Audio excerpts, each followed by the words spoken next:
Hello everyone. सो आज का topic है सेल डेथ। ये pathophysiology bachelor of pharmacy second semester का एक टॉपिक है और जनरली क्वेश्चन आता है 7 मार्क्स में कि सेल डेथ एक्सप्लेन करे या क्या मैकेनिज़्म है जिससे सेल डेथ हो सकती है।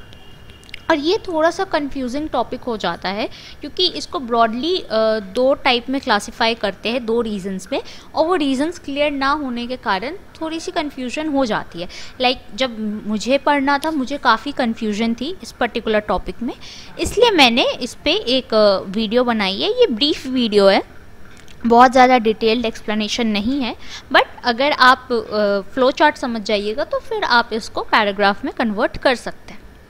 तो स्टार्ट करते हैं सेल डेथ। अब पहले अगर आपको सेल डेथ तो पता है डेफिनेशन, अब हमें ये जानना है कि इसका मैकेनिज़्म क्या होता है। तो अगर ऊपर से देखें, ब्रॉडली अगर देखें, तो सबसे पहले एक सेल इंजरी होगी। इंजरी होने के कारण स्कीमिया होगा। स्कीमिया मतलब डिक्रीज ब्लड फ्लो।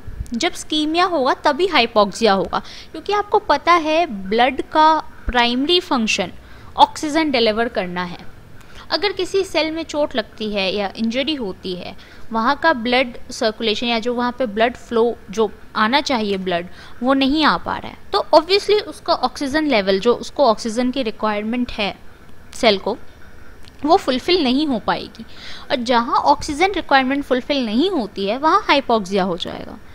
जैसे ही हाइपोक्सिया होगा, ऑक्सीडेटिव फॉस्फोराइलेशन और एरोबिक रेस्पिरेशन का भी डिक्रीज होगा, क्योंकि हाइपोक्सिया अगर होता है तो ऑक्सीजन नहीं है, और जहाँ ऑक्सीजन नहीं है वहाँ फॉस्फोराइलेशन ऑक्सीडेटिव वाला और एरोबिक रेस्पिरेशन हो ही नहीं सकती। जब ये दोनों प्रोसेसेस रुकेंगे तो एटीपी का प्रोडक्शन भी डिक्रीज हो जाएगा। अब यहीं से कंफ्यूजन शुरू होती है। एटीपी प्रोडक्शन डिक्रीज होने के कारण मेनली दो इफेक्ट्स आते हैं, दो डिफरेंट इफेक्ट्स आते हैं। सबसे पहला कि जो कैल्शियम का पंप है उसका फेलियर हो जाता है, और सेकेंडली सोडियम पोटेशियम पंप या फिर एटीपीएज पंप, उसका फेलियर हो जाता है। अब अगर फेलियर होता है, जैसे कैल्शियम पंप का फेलियर होता है, तो एक सेपरेट प्रोसेस चलती है, और सोडियम और पोटेशियम पंप के फेलियर के कारण एक सेपरेट प्रोसेस चलती है। और कोई भी पंप का, चाहे वो कैल्शियम हो चाहे सोडियम पोटेशियम हो, फेलियर मतलब उसका इन्फ्लक्स बढ़ जाता है। ये चीज़ क्लियर करनी ज़रूरी है। तो पहले देखते हैं फेलियर ऑफ कैल्शियम पंप। अगर अब कैल्शियम पंप का फेलियर हो रहा है तो उसका इन्फ्लक्स बढ़ जाएगा कैल्शियम का, क्योंकि पंप का काम क्या होता है? पंप करना, मतलब एक साइड से दूसरे साइड ले जाना। बट जब पंप का फेलियर हो जाता है तो कैल्शियम की लार्ज कॉन्सेंट्रेशन का इन्फ्लक्स होने लगता है सेल के अंदर। जब सेल के अंदर कैल्शियम का इन्फ्लक्स होगा तो लाइसोसोमल एंजाइम्स एक्टिवेट हो जाते हैं। उसके बाद लिपिड और प्रोटीन का ब्रेकडाउन इंक्रीज हो जाएगा, क्योंकि लाइसोसोमल एंजाइम का काम ही है लिपिड और प्रोटीन का ब्रेकडाउन करना। फिर जब लिपिड और प्रोटीन का ब्रेकडाउन होगा तो मेम्ब्रेन डैमेज होगी, क्योंकि सेल मेम्ब्रेन क्या है? बायोलिपिड लेयर है। जहाँ लिपिड और प्रोटीन का ब्रेकडाउन हुआ वहाँ सेल मेम्ब्रेन डैमेज हो गई। और जब सेल मेम्ब्रेन डैमेज होगी तो जो भी एंजाइम्स है, जो भी ऑर्गेनल्स है सेल के अंदर, वो सब इधर उधर हो जाएंगे, क्योंकि सेल की इंटीग्रिटी ही सेल मेम्ब्रेन है। अगर सेल मेम्ब्रेन ही डैमेज हो गई तो सारे सेल ऑर्गेनल्स लिबरेट हो जाएंगे, इंट्रासेलुलर एंजाइम्स लिबरेट हो जाएंगे और सेल की डेथ हो जाएगी। तो ये हमारा फर्स्ट पार्ट था, फेलियर ऑफ, जैसे फेलियर ऑफ कैल्शियम पंप, ये फर्स्ट पार्ट था, ये हमने देख लिया। अब एक सेपरेट पार्ट है failure of sodium potassium pump.